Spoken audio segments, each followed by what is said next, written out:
welcome to the Job Ready Executive Roundtable. The theme of this Executive Roundtable is on job readiness in the AI-Augmented Workplace. And the objective is to explore the challenges and opportunities in preparing talent for an AI-driven job market and identify actionable strategy for fostering job readiness. My name is Charlie Nguyen. I am the CEO and founder of Employer-Funded Financial Aid, or EFFA for short, and I am your moderator for today. And before we get into the topics, I'd like to introduce our executive speakers.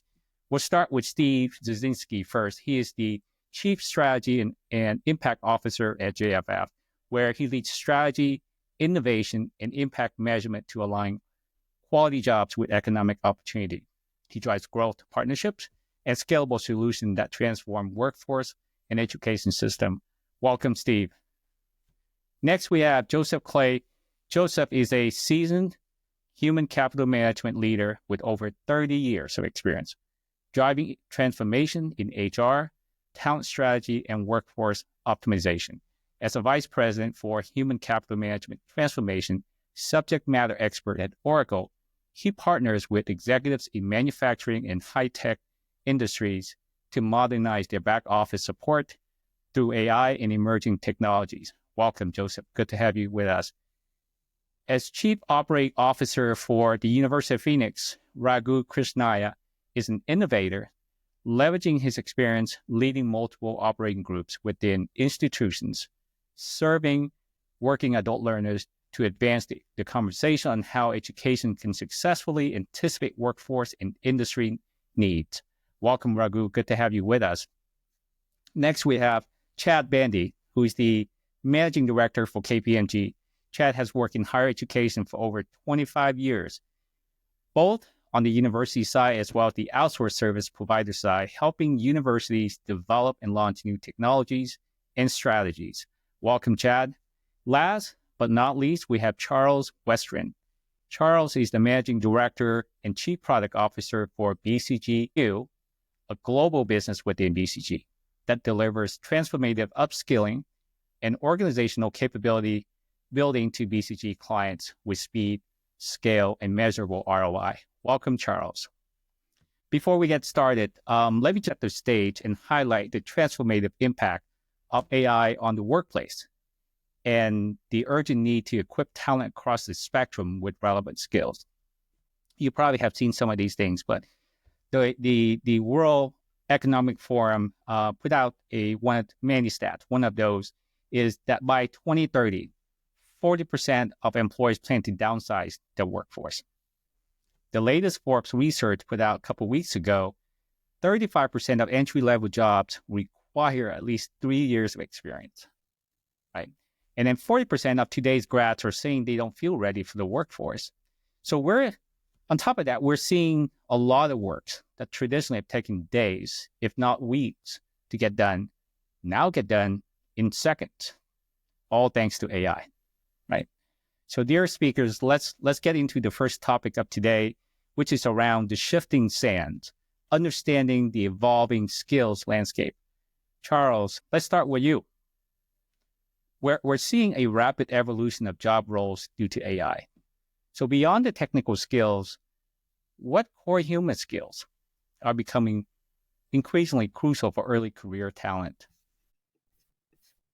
It feels like for the last decade or so, we've been talking about the importance of what we used to call 21st century digital skills, right? Things like critical thinking, data analysis, good verbal and written communication, ability to lead and collaborate in increasingly global environments. But for many years, we didn't really have a business case for business leaders to invest in those skills, knowing that they were critical. Now, with a lot of the advent of Gen AI tools, they're becoming even more critical. So take, for instance, prompt engineering. If you are given a Gen AI tool with prompt engineering, you're going to need to have critical thinking skills. You're going to need to be able to use data analysis. You're going to need to have good communication skills. You're going to need to know what to do with the output of that. So all of those critical 21st century digital skills are almost more important now because they are the prerequisites to be able to leverage the tool sets that employers are giving their employees. And so in the shifting landscape where we know that the skill half-life is increasingly decreasing, we know that the World Economic Forum 40 says by 2027, 44% of the skills will be disrupted and a quarter of all jobs will change. What's the one consistent across that is still the need for those digital, like 21st century skills that form the baseline for how we interact with the tools and how we build value out of them. Thanks for that, Charles. Raghu, I'd love to get your perspective because you work with a lot of non-traditional students in this space. Are you seeing the need for them to improve on those core human skills as well, given that they're already in the workforce? Absolutely. As you mentioned, most of our students are working adults, and the average age is 38. They're holding a job, they're raising families, and so forth. And I think what we see on top of everything that Charles just mentioned is that they really also need to learn how to be adaptable, right? They really know how to be flexible and build some resilience and be able to go change for the world, because the world is going to change. I was reading something from a LinkedIn article recently that said the people entering the workforce now are expected to take at least twice as many jobs in their working career as those are just from 10 to 15 years ago. So a dramatic shift from in just a short period of time. And that number could be on the low end as well. So definitely adaptability and resilience are two other factors I add into that. I appreciate that perspective, Raghu. Chad, let's come back to the early career for just a second here. How is AI reshaping the traditional entry-level roles in different industries? And can you share specific examples of how the routine tasks are being automated and what new responsibilities are emerging for early career talent? Yeah, so I love this question, Charlie, and thanks for that. Kind of building off of what Raghu and Charles said, I approach this not only from a professional standpoint, but also a parent of a recent college grad and one that's going into college next year, trying to have these conversations at home to try to prepare our own kids for the future, right? Which is ever changing. What's fascinating now is I think as we've seen this acceleration of AI over the last year or so, AI has been around for many years, but now you see companies like Oracle that Joseph is with, Salesforce with Agentforce, you got Workday that are building these capabilities right into their platforms. And so I think it's accelerating the adoption. And so when you start to look at real core functions, not only for part-time workers, but also entry-level positions and internships, I think that's another area that we need to think about for real, these jobs that we bring a lot of, students into to test out jobs. The roles I think that interns serve in are going to be taken away. Customer service and support. Obviously, as you look at just common inquiries, sentiment tools now that can test the sentiment and prioritize a customer's inquiry right to the top using AI without a human being involved. Obviously, you have retail and e-commerce, things around inventory management and AI-driven checkout systems like Amazon Go, where we won't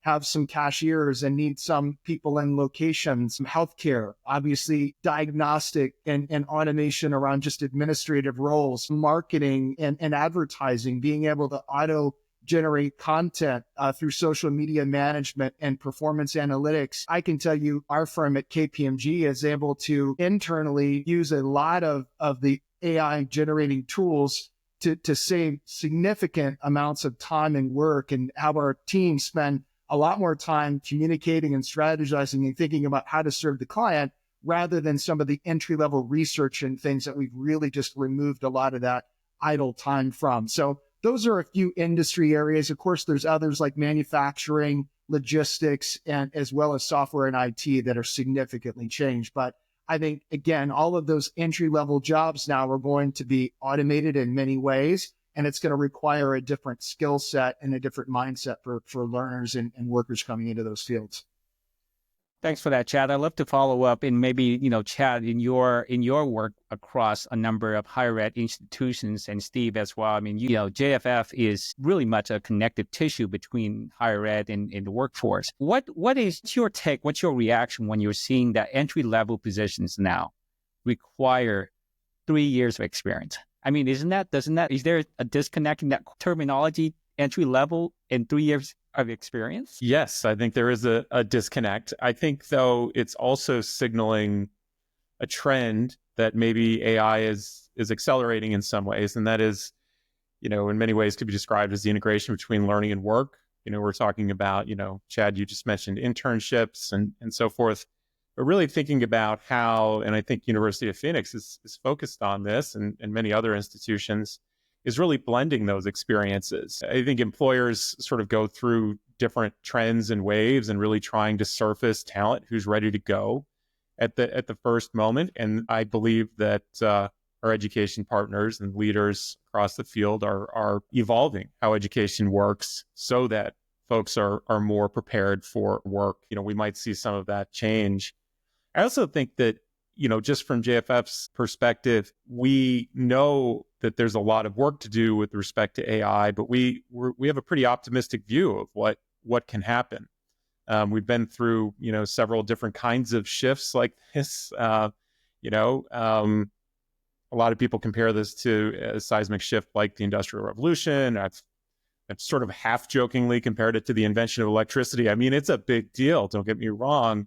But even recently, shifting from analog to the digital world, we saw the needs didn't change, but how those jobs get done was radically transformed. I was reading about skilled trades as an example earlier, how an electrician might diagnose a problem will change, but that work still needs to get done. And so that's a little bit of what we're focused on as well. So what's the good news? How are we positioning educators, workforce leaders to work together and, really, really build the talent that drives business, economic development, also benefits to individuals and their families? Chad, what about you? Are you seeing a change in higher ed approaching this and preparing future grads with that 3 years work experience before graduation or by graduation, I guess?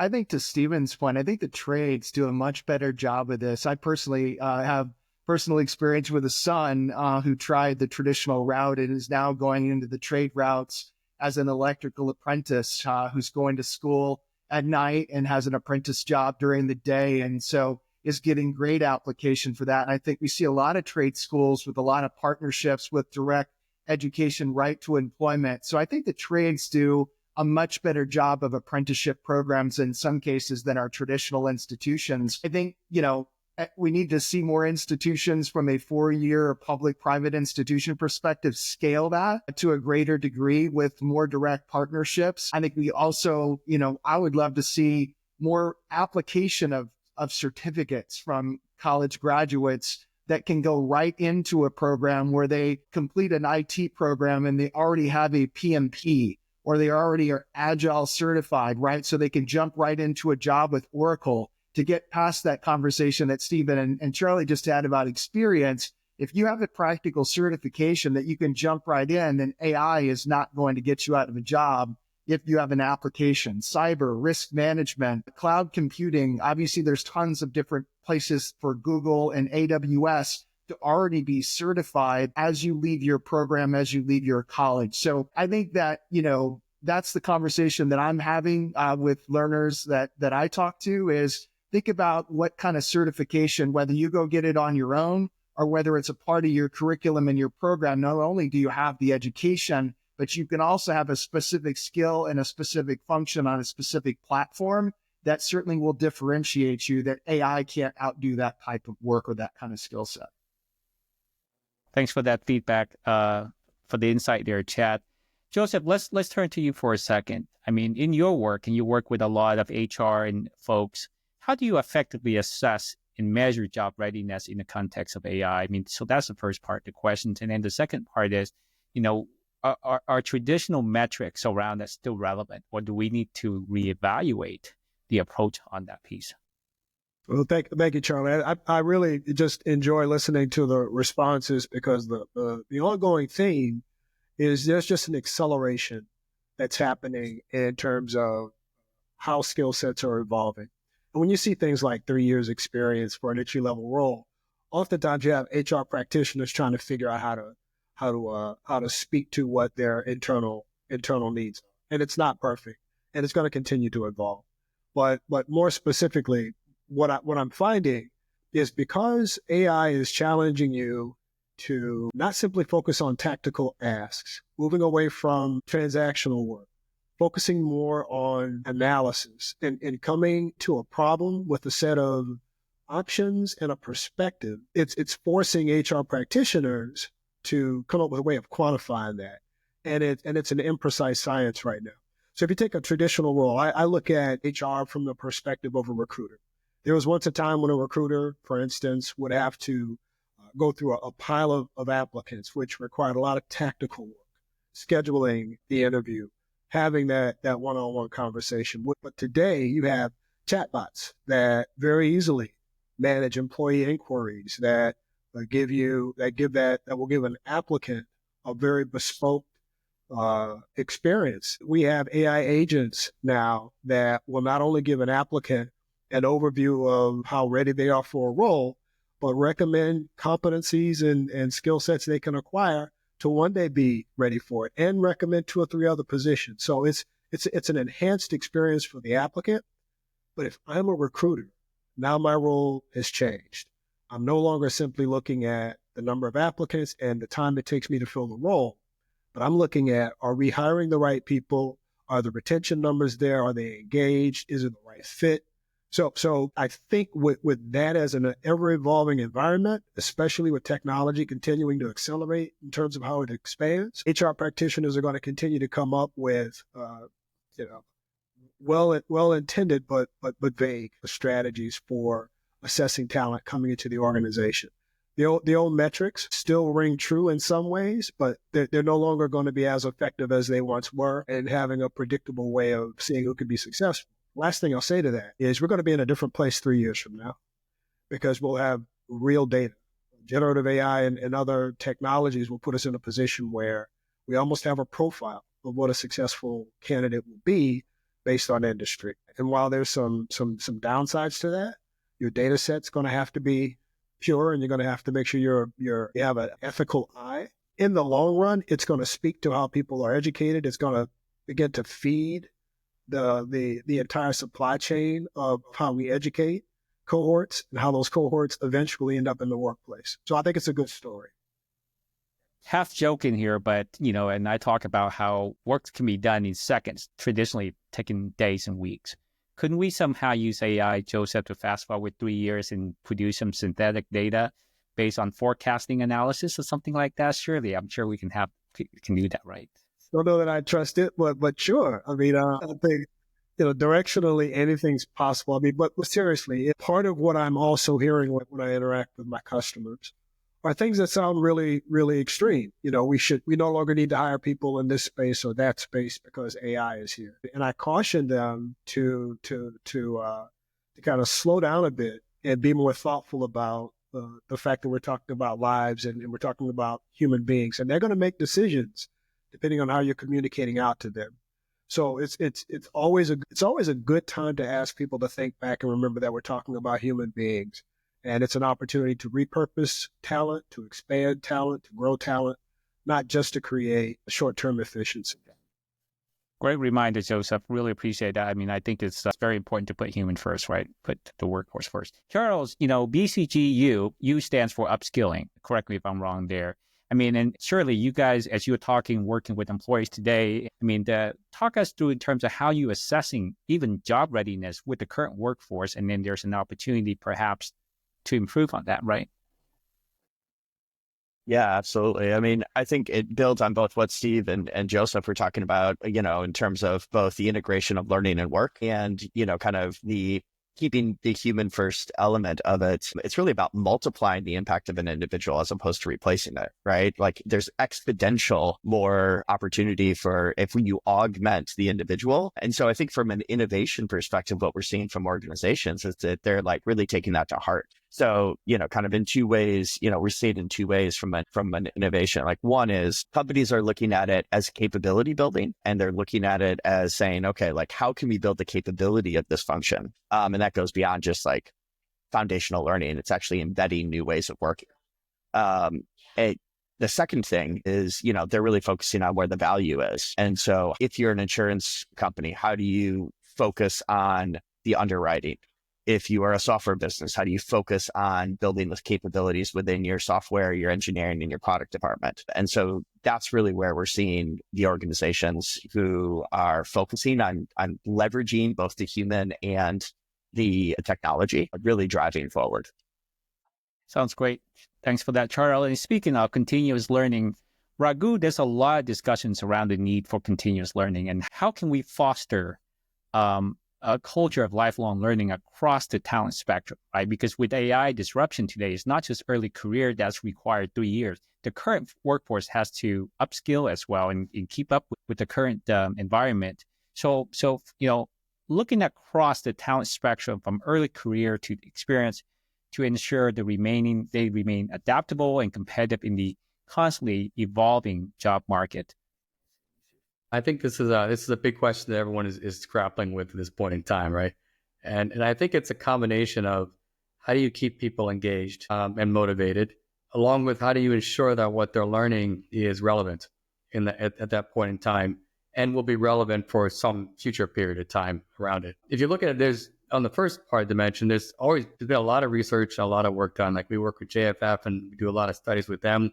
We work with the Center for Rural Innovation, does studies with them. But how do you actually encourage individuals to engage in learning and really be, I guess, motivated to want to learn on a continual basis? We talk about building growth mindsets in individuals, right? Coaching and having coaches and mentors is one of the ways that often works around that. When you see people that are like you or you respect, who are helping you take that next step or helping you develop in a certain way, it naturally builds that growth mindset. Yeah, I can be successful as well around it. But I think you have to do more than that. You have to also think about how do you make learning part of work and work part of learning, right? I think, I forget who in this panel said that, but those two are highly interrelated. The biggest complaint people have of higher ed today is that I'm not learning things I can use in the job.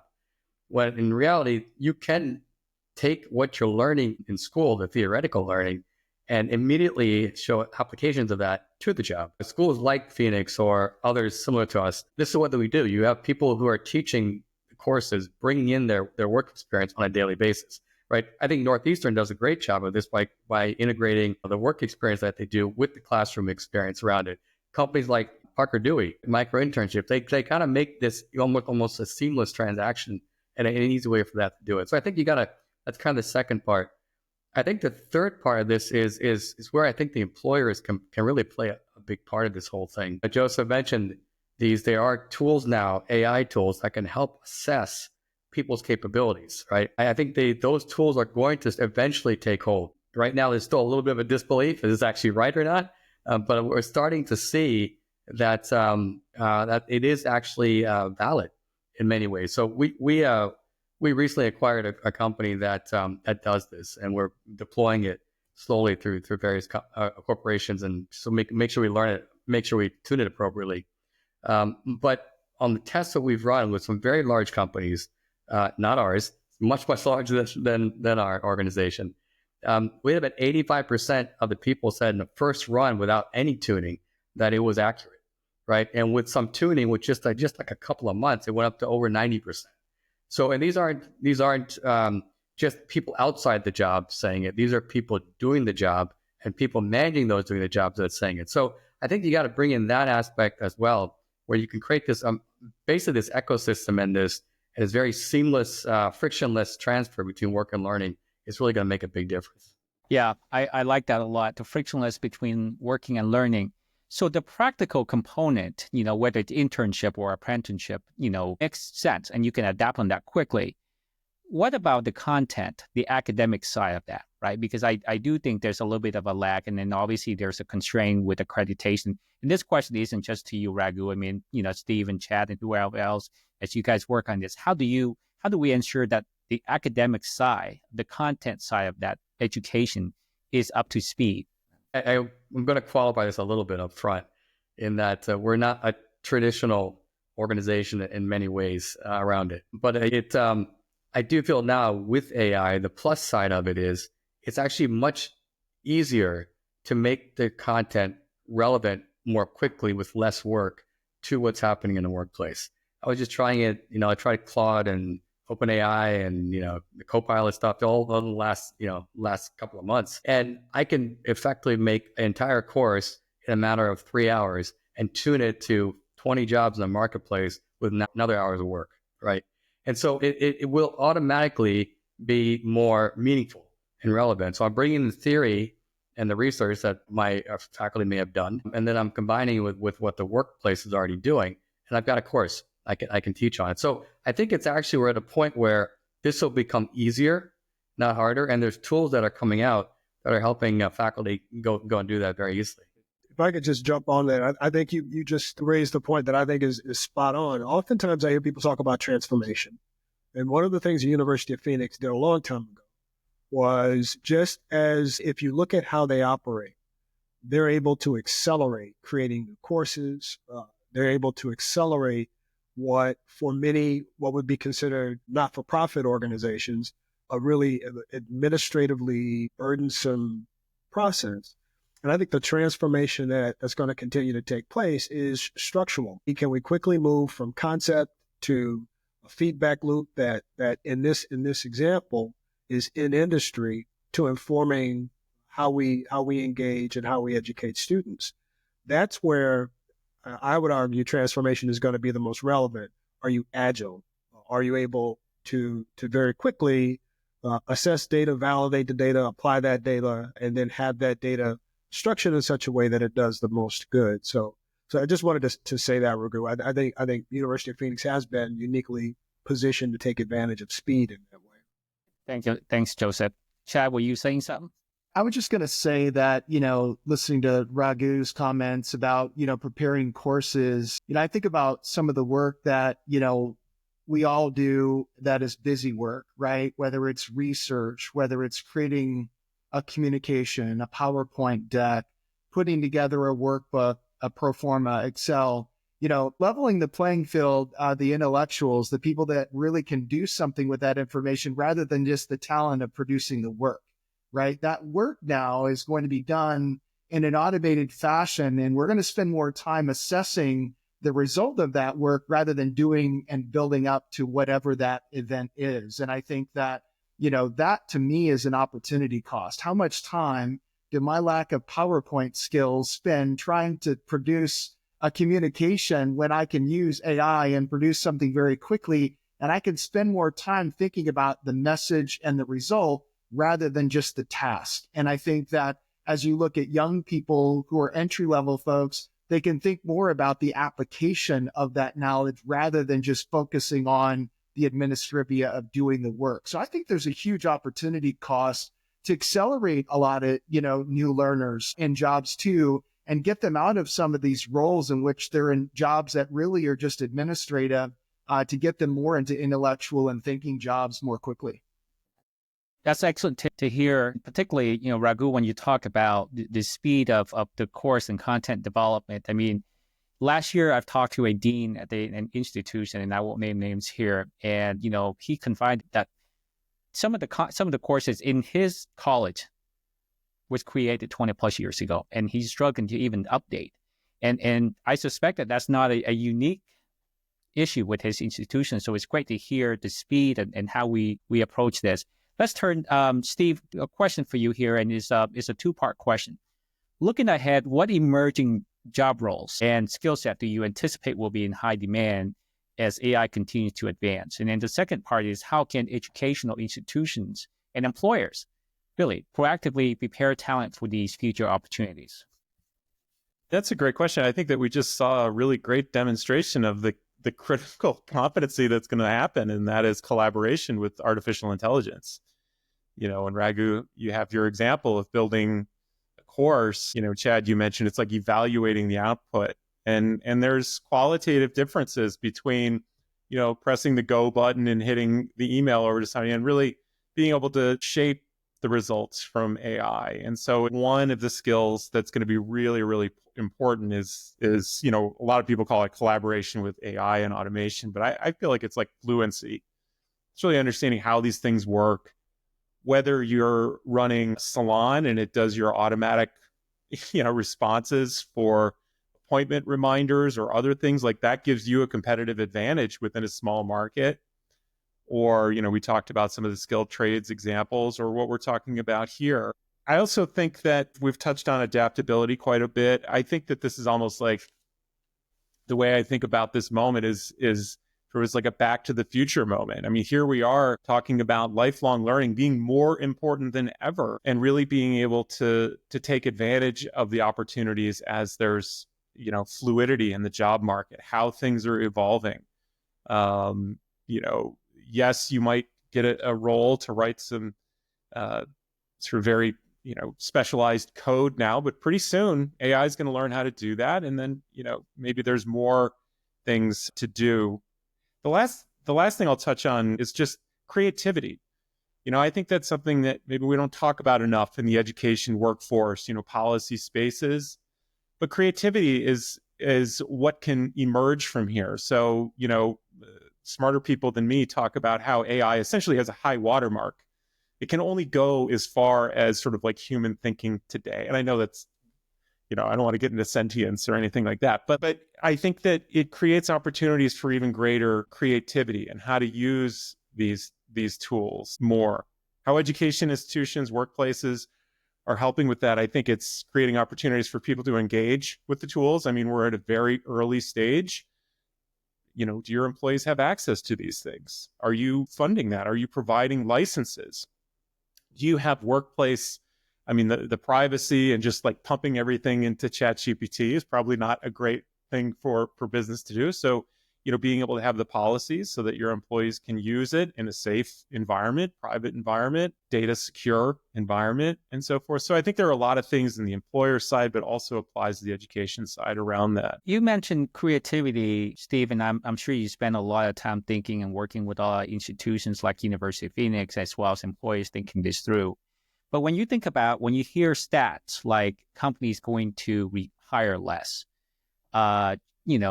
AI can get much greater efficiency and productivity, so on and so forth. And so you're seeing a lot of that kind of scary potential negative impact to the workforce, if you will, but not so much on, AI is creating more jobs. I mean, in the early days last year, everyone was talking about prompt engineers. I don't hear them talking about prompt engineers as a new kind of a workforce anymore.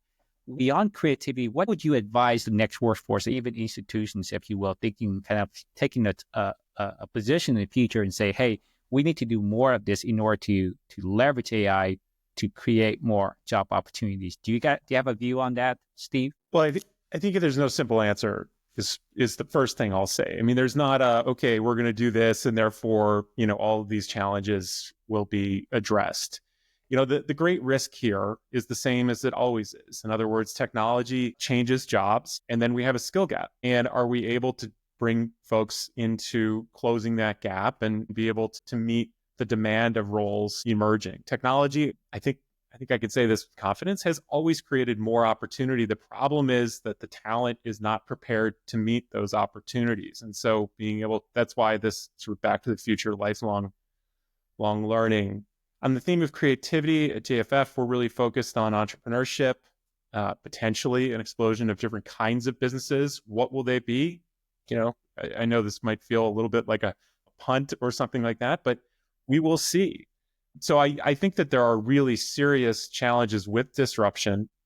Joseph also talked about, hey, before you make all these changes, you want to keep some folks around who know how to do this stuff. Like, you can't get rid of curriculum designers and just have AI do it all, because it's really going to miss the opportunity to meet the moment, the needs, and so forth. So I believe in AI's ability to sort of level up, the product. I use it every day in my job. I think I'm more efficient. I think the quality of work for some of these more mundane kinds of things are better. I'm faster, all of that. And I think those are the kinds of things that we can see. And if folks are leveraging those, AI can become a platform on which many other roles and opportunities can emerge. Yeah, I'd love to comment on that too, Charlie, if there's a moment. Please. I love what Stephen said about creativity. And I think another skill, design thinking. Every single experience now involves a platform and a product. And customer experience at every single type of industry is important right now. And whether you're a specialist in Salesforce or Oracle or Workday or whatever that platform is, there's going to be some level of expertise to know that platform, to know that industry, to know that customer, to know how to make AI work in a way that services your customer on that product and platforms. I think that's where Stephen has nailed it. I mean, I think creativity and design thinking around how to produce a product AI is going to need somebody to help create that vision or create that experience. And I think that those that obviously, know those platforms, get those certifications, know Workday or Oracle intimately, are going to be able to jump in and use that creative thinking on how to do those things. So I think there's not a specific job for that yet. The other thing I would say too is universities have talked about lifelong learning for a long time, right? And I think that that's going to become a reality in many ways. And we're seeing a lot of, traditional institutions really trying to get into some sort of a lifelong relationship with their alumni, whether it's through healthcare or whether it's through continuing education. I think, our generation, in the next several years, we'll probably have to go back and get certifications or additional trainings on things. But if you look at the college graduates that are coming out now, I think somebody said earlier in the call, they're going to have so many different jobs and so many different learnings throughout the course of their 20 or 30 years. Their experience and their career is going to look completely different than what those of us on this call, our careers have done. That's for sure. Chad, I have a really quick use case that illustrates that. I think, Stephen, you alluded to this as well. There's a hotel chain that we all know about that I won't mention in case it creates issues. But let's say about seven or 8 years ago, they started really focusing on emerging technology. Not so much AI, but just ways of making the check-in experience frictionless, getting to your room frictionless.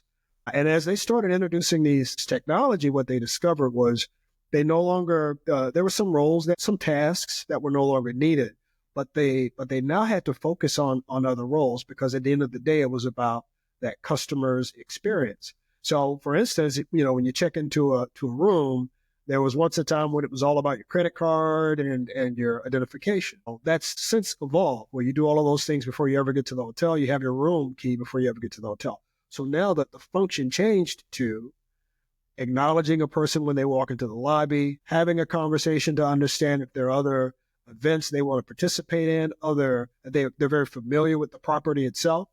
My point is, one job turned into 2 jobs, maybe 3 jobs.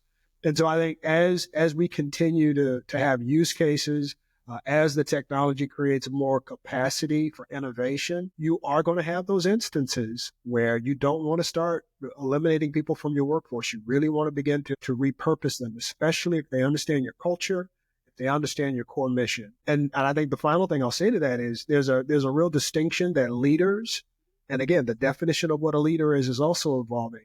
There's a distinction that's being drawn, a line that's being drawn between what's tactical, what may be, important, but not necessarily value added, and what is critical to the end goal, whether it's customer experience, whether it's the quality of a product that's being produced, that leaders are going to have to really discern and understand. And that's going to inform how they continue to repurpose talent and how they begin to build out job descriptions, talent strategies. So this is an ongoing process, and it will happen as long as technology is involved. Thanks for that use case, Joseph, and which remind me of the McDonald's, how the cashier and they deploying the self-order, self-service kiosk, right? I mean, it didn't eliminate jobs, it actually create more jobs on the front end to improve the customer experience. So that's a great use case, and this is a great transition to our next topic, which is building bridges and how do we develop effective strategies for job readiness development. So, Raghu, let's start with you on this topic. What role should educational institutions play in preparing students for the AI-augmented workplace? And then potentially, curriculum development, experiential learning opportunities, and industry partnership, how can they be leveraged toward the developing future roles? If you look at 1900s, about 1980, right? Educational institutions were always making adjustments and changes ahead of the demand in the workplace for skills ready or job ready individuals. And so there was always this ability to not really have to consider the role of education institutions. Since the advent of the computers, and now definitely with the rollout of AI, that belief is actually not only just in question, but we're seeing that they're not able to keep up with the pace of change, right? And you heard today from everyone here that how quickly they've been able to do things they never thought they could do even a year ago around it. So, but aside from that, I'm still fairly of the mind that the institutions can be still at the center of making sure what I called before a more friction-free learning work experience can exist, right? If they don't do it, companies or someone else will. And the challenge you have with that is that it's going to be highly complicated, highly bifurcated, and you will actually reduce the competitiveness of individuals and our companies because you reduce the mobility of individuals to move from any company when they, and reduce the flexibility around it. So I do think they can and should find ways to do that. But the points made by Joseph and Stephen and others here, you got to find a way to work with industry and not for industry, I guess the one way of putting it, where the two are on equal footing to come figure out what is needed to be learned and how to make sure that learning is developed in a way that is meaningful. Most organizations I've worked in outside of education, we relish the fact that they would be partners for us to help take that effort and really find solutions that fit for us, right? And find ways that they could deliver that in a way that fit not only our needs, but let's say that it would probably find a way to fit other corporations' needs as well. I think this is where AI is a big help to help us do that, right?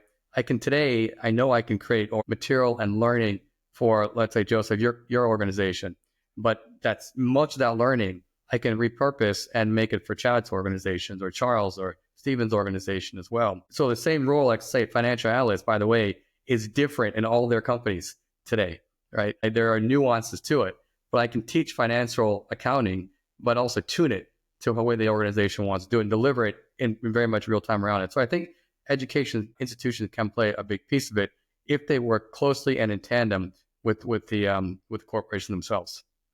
On that note, Charles, employees are on the front line of this transformation in some way, right? So what innovative approaches are companies taking to train, upskill their early career workforce in the age of AI?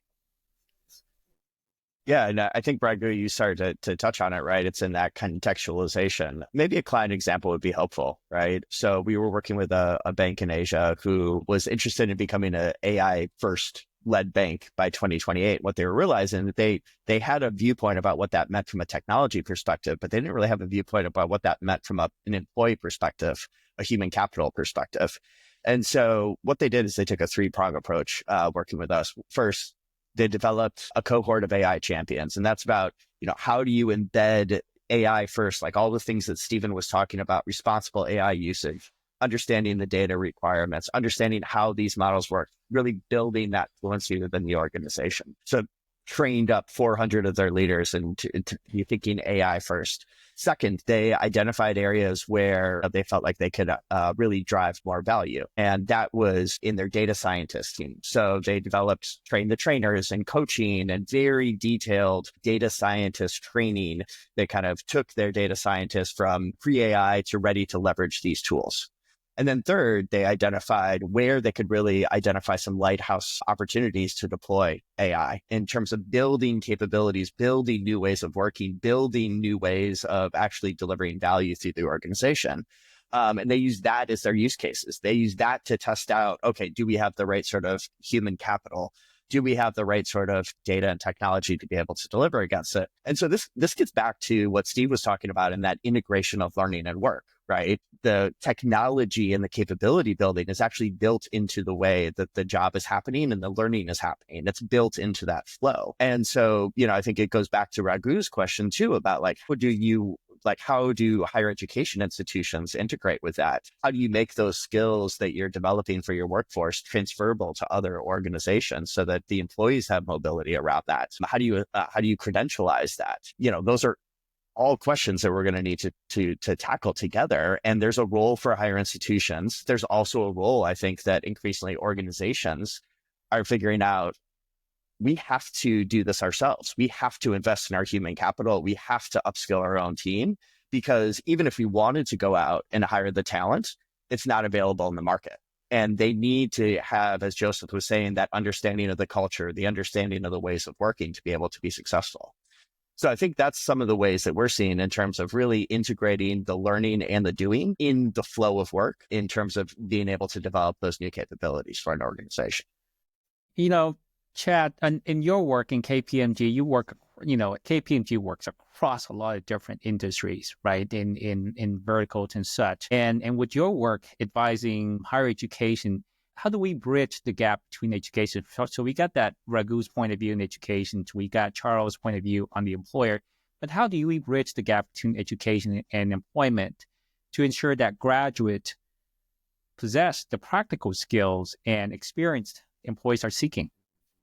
I think it's really hit or miss. I think that there are some schools that run co-ops, right, that are a part of their curriculum where a student will spend a semester away working for a company and then they come back and finish their education. I'm a huge fan of that, but I feel like there's still a great divide in many traditional and private institutions in their connectivity. I think there's a lot of generalization of what skills need to be out there, but I think more and more students are coming to schools wanting a return on that investment, and they want it to directly lead to a job. It's not just about having a piece of paper anymore. They want to know what kind of connections an institution is going to be able to make to get them a job. And I think that more and more institutions are realizing that. We're starting to see a lot more non-traditional models where, there's some real purveyors of this, public institutions that are opening up locations all around the country, not just in their home base, but they're opening in major cities. They're opening alternative locations that may have employers in those locations from their alumni that they might offer training and internships off the traditional campus, but in a place where they have a large amount of alumni, like San Francisco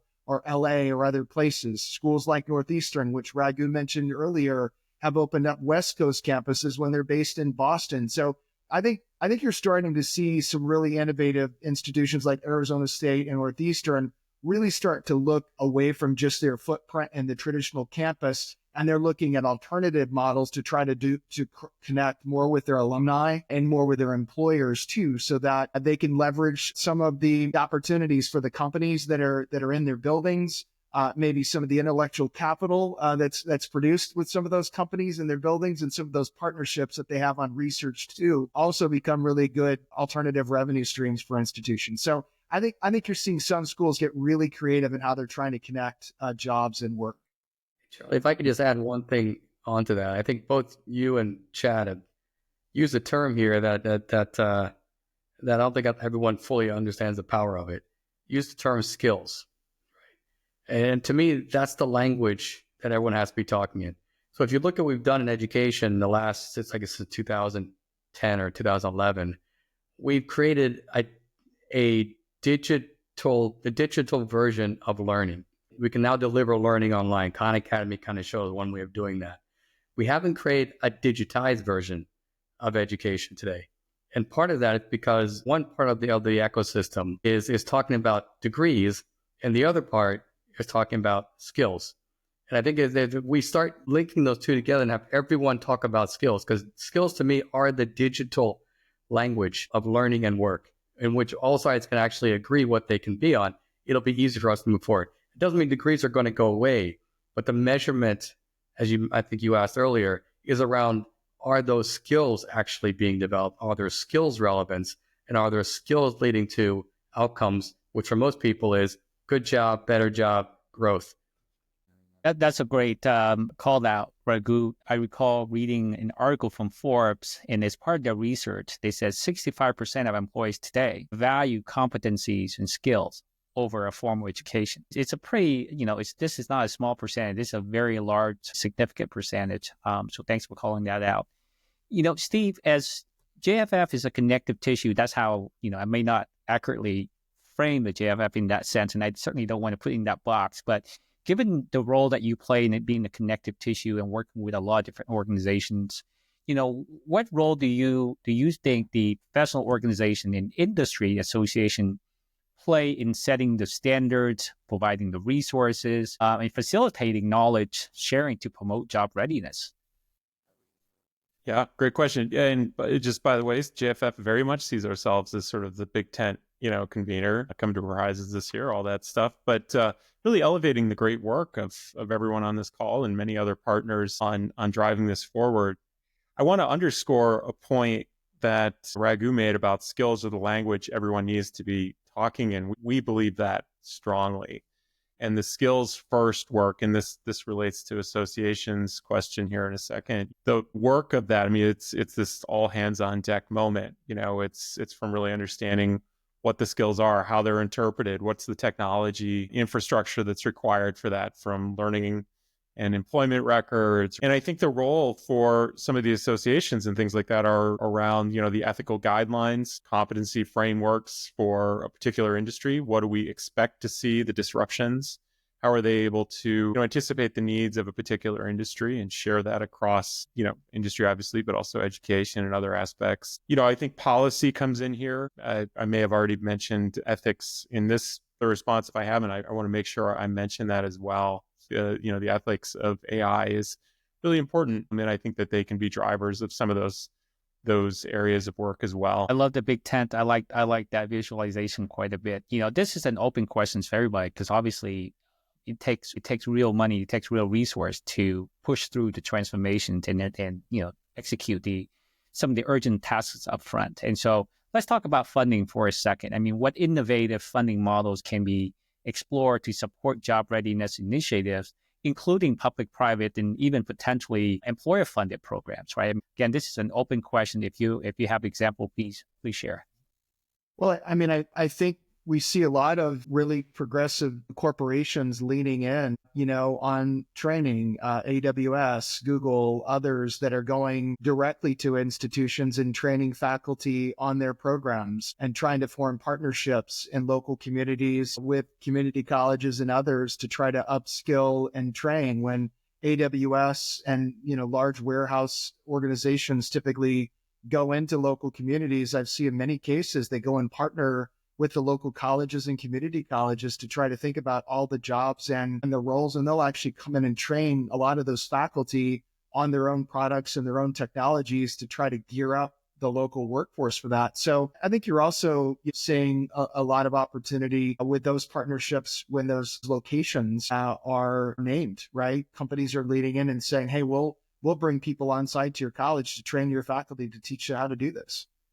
Yeah, Chad, if I could just expand on that, I think you touched on something that we're doing also at Oracle, but believe it or not, we have a high school campus that was built at our headquarters location in California, maybe 10, 15 years ago, with a STEM curriculum, a lottery process for identifying students, only to say that we recognize the importance of identifying cohorts early on and actually starting the process of exposing them to technology at an early stage. I think Bandy's Chad is spot on in saying many institutions are also recognizing that they're not simply a place of learning, but they're part of a broader community. And their ability to bring those technologies into those communities only allows them to certainly identify future opportunities with respect to technology, but also align themselves in such a way that they could create that relevant student population to go into the work world. The thing I want to just make sure that we're also introducing to this is technology is really accelerating. There's very little that I've seen in terms of our development that tells me we're shying away from AI. And what we see now is people want a more bespoke experience, especially as they develop themselves in their career paths. And that AI is a very powerful tool for enabling. I think, Raghu, to your point, institutions should certainly continue to play the role of validating and keeping that feedback loop very, very tight to the corporate community so that what you're teaching and what you're validating is relevant. But just understand, companies are coming up with their own ecosystems of learning that's being informed by the technology as well. We should just be mindful of that. Thanks, Joseph. And before we close out, Raghu, do you have a point on this? I mean, given that your institutional focus is on the working adult, are you seeing a kind of uptick, and are you seeing employer leaning in outside of degree formal education for this? We work with about 2,500 companies in the U.S., right? From everything from, I guess, smaller ones with 25 to 100 to 3,000 employees to larger ones with, 10,000, 20,000 plus. And we are seeing at all levels higher and greater interest on finding ways to work with the institutions on various funding models, right? I mean, today there are a lot of models that are out there, there's scholarships that are out there. There's employer paid, in many cases, funding around it. State grants are out there. Federal loans, of course, are still out there. There's lots of great models like apprenticeships, which work phenomenally well in Europe. We're still learning how to do it here. There's hire, train, deploy models. So I think the models of funding are varied today. I think the challenge we're all trying to face is how do we bring the right one to bear for each individual person, and align it to what they want to do with their future, and align that with what the employers really need at that point in time around it. I think that's where we're going to start seeing where you see this stuff put together. I love what you're doing at Oracle, Joseph. I think that where you're bringing support services, and Chad, you mentioned is also you're bringing support services along with the actual money and other areas. The combination of that is really powerful. Thanks, Raghu, and appreciate everybody. We're coming up on the hour, and so I just want to first of all express our sincere appreciation and really thank you for the insights that you shared with us today. I just want to recap a little bit a few things I've heard based on today's conversation for our listeners. We had a really robust discussion in relation to how entry-level roles are evolving in the face of AI and how we can best meet the moment. And in order for us to meet the moment from a talent perspective, early career talent must develop 21st century human-first skills, right? Like critical thinking. Charles, I know you talk about this quite a bit. And we also heard that it will be critical for educators and the workforce leaders to work together. Education, working with industry rather than for industry. Raghu, you brought up a really great point there. And teaching and turning the blend of experience of education and work in real time. And that AI will power this transformation. And I think that's key. And then from a standpoint of experience, AI will also enable early career talent to think through about the applications of knowledge rather than just focusing on the mundane or administrative aspect of work. Steve, I think you brought up a great point there. And then from the role of HR will change, right? Be enriched in the next 3 years.